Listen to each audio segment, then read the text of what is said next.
What's up, brothers? This is OuweSok, and in this Battle Brothers video I want to be talking to you about adrenaline.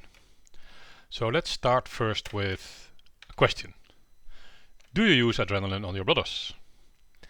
And the answer might be something like, no, it's too fatigue intensive, and I can't spend this amount of fatigue in big fights against large orc camps or barbarian camps.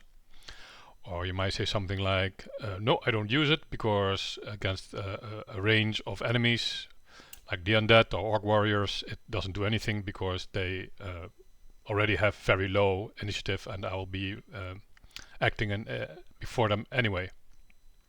So like a generic conclusion could be that adrenaline helps you in fights that are already quite doable for you.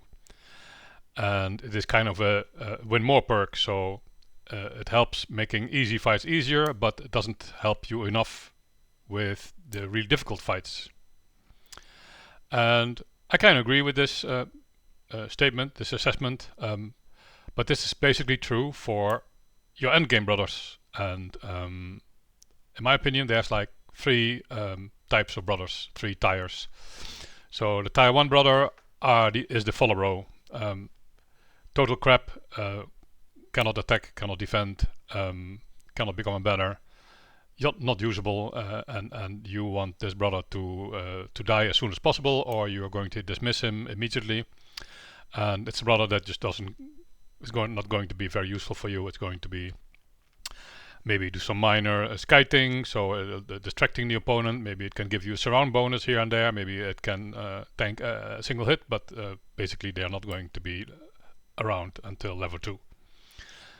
The next tier is the useful brothers, so the brothers that you will use a lot in the early game, in the mid game. They carry you until the late game. These are the type of brothers that don't reach level 11, because at some point your lower level brothers will start kicking him over. So you have a level 7 brother and a level 4 brother with almost the same stats. So at that moment the level 7 brother really becomes redundant, and you should be getting rid of him.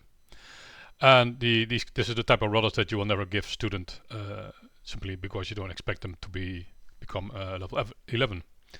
And final tier is the endgame brother. So these are the brothers that you want to keep around for as long as possible. They want to get them to level 11 as soon as possible. So that's the type of brothers that you will give a student to.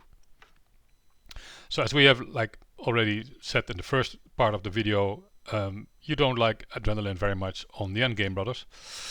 But my tip is to use adrenaline a lot on your expendable brothers. And you'll find adrenaline. I found adrenaline very useful. It is very good against beasts and other high initiative enemies like orc berserkers, for example. So, for example, if you're fighting dire wolves or hyenas, it's very useful for you to go first on turn 2, so that you can hit the dire wolf or the hyena that is engaged with you and avoid 3 attacks. And maybe you are able to kill the animal and cause a morale check here and there, rather than being attacked yourself 3 times. So in the early game, beast fights are not trivial.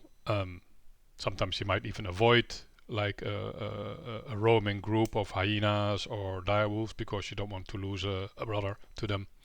But if you have a couple of brothers with adrenaline that can go first in round 2 and round 3 of the fight, which are the rounds that matter against these enemies, then you might come into this battle with more confidence.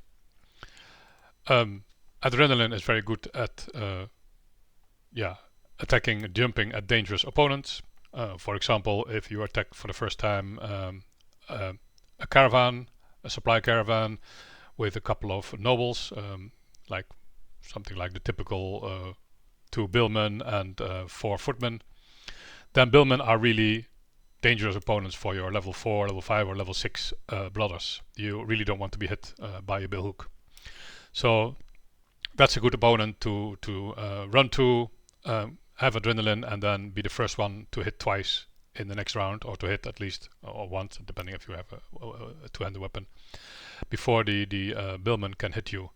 and it's a very good counter for Billman, for example. And there's plenty of other enemies that are also very good to have adrenaline against, like for example a orc berserker that jumps into your midst, and if you cannot kill them in the same round, then your brothers with adrenaline can take care of him in the next round.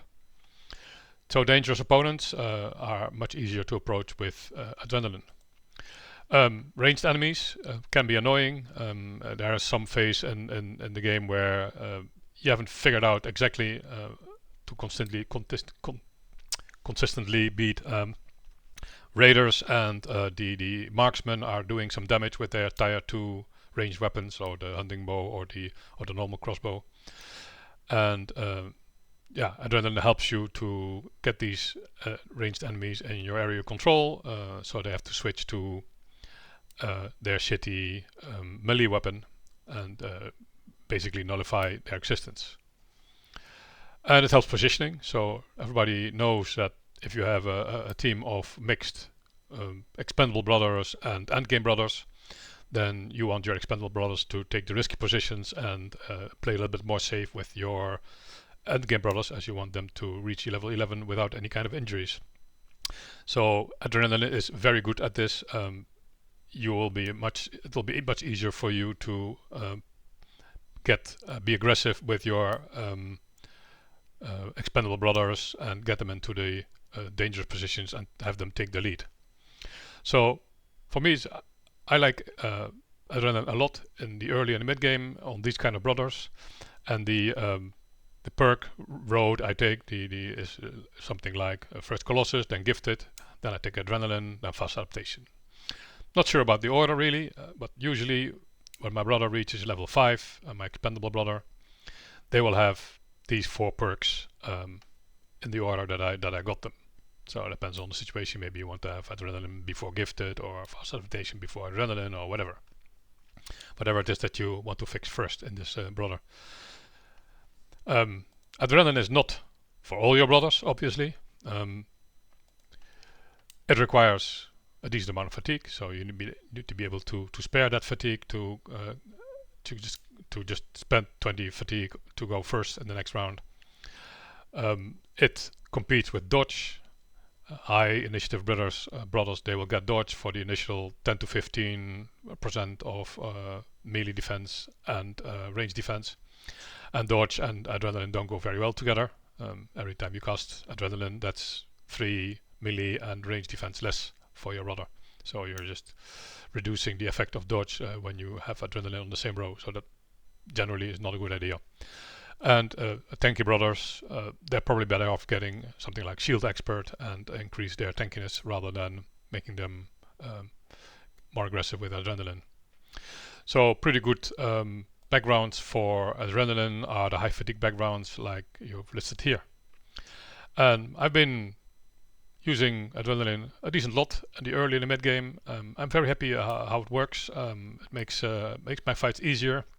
It makes it easier to get expendable brothers in expendable positions and save my good brothers for the end game. So try it out, I would say. Hopefully it works for you. Let me know in the comments what you think. Let me know in the comments what you think is the best order of the perks. When would you take adrenaline? When would you take fast adaptation? When would you take gifted? And yeah, enjoy the game. Thanks a lot for attending. Have a great day. Bye bye.